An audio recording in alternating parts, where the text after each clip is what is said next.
আসসালামু আলাইকুম। তো আমার চীনা হাঁস হয়তো বা ডিম দেবে, তার জন্য এরকম করতেছে। তো আমি সকালবেলা এখানে বসে আছি, গরু ছাগল সব বের করে ওদেরকে খাবার টাবার দিয়ে এখানে বসে আছি। এই তো আমি এখানে বসে থেকে ফোন টিপতেছি একটু। তো পাশে দেখি চীনা হাঁস ফোঁস করতেছে।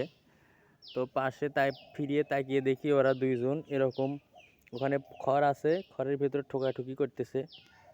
আর হয়তোবা জায়গা খুঁজতেছে। এটা চীনা হাঁসের মেয়ে হাঁস, হয়তোবা জায়গা খুঁজতেছে ডিম দেওয়ার জন্য, যতদূর ধারণা আর কি। এখন আপনারা যারা চীনা হাঁস পালন করেন তারা বলেন তো, আসলেই ওরা কি ডিম দেওয়ার জন্য জায়গা খুঁজতেছে নাকি? এই তো এটা হলো পুরুষ চীনা হাঁস, আর এটা মহিলা চীনা হাঁস।